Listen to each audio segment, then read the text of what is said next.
रंग चोली में डाले रे भौजी, ना हमके गुदाने रे भौजी। पिचकारी निकाले रे भौजी, अकबो लहंगा में डाले रे भौजी।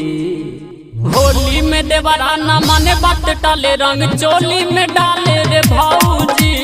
होली में देवरा न माने बात टाले, रंग लहंगा में डाले रे भौजी। न हमके गुदाने रे भौजी, पिचकारी निकाले रे भौजी।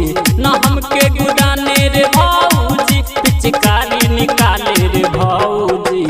होली में देवरा न माने बात टाले, रंग लहंगा में डाले रे भौजी। होली में देवरा न माने बात टाले, रंग चोली में डाले रे भौजी। Mix by DJ Kanchan Muzaffarpur Sitara studio 0 माइल भागलपुर। इनकर चाल हमारा तनिको न भावे, ये ने ओने जाने ताने हाथ घुसियाबे, हाथ घुसियाबे। हाँ इनकर चाल हमारा तनिको न भावे, ये ने ओने जाने ताने हाथ घुसियाबे।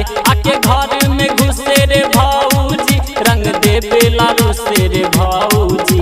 आके घर में घुसे रे भौजी, रंग देबे लारो से रे भौजी।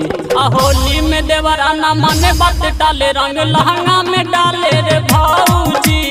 होली में देवरा न माने बात टाले, रंग चोली में डाले रे भौजी। Mix by DJ Kanchan Muzaffarpur. लहंगा में डाले रे भौजी।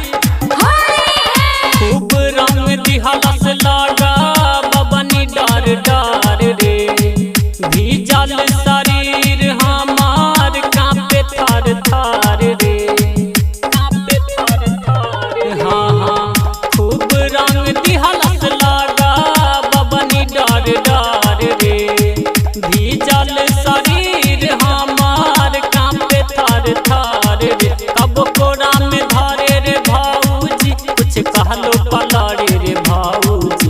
कब कोरा में धरे रे भौजी, कुछ कहलो पलड़े रे भौजी। होली में देवरा न माने बात टाले, रंग चोली में डाले रे भौजी। होली में देवरा न माने बात टाले, रंग लहंगा में डाले रे भौजी। Mix by DJ Kanchan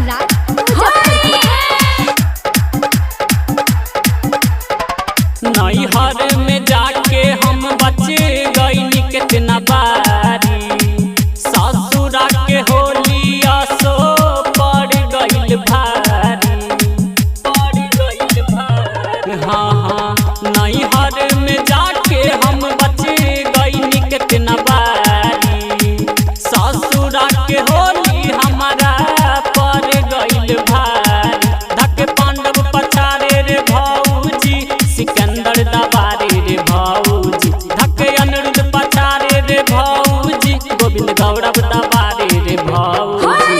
Holi में देवरा न माने बात टाले, रंग लहंगा में डाले रे भौजी।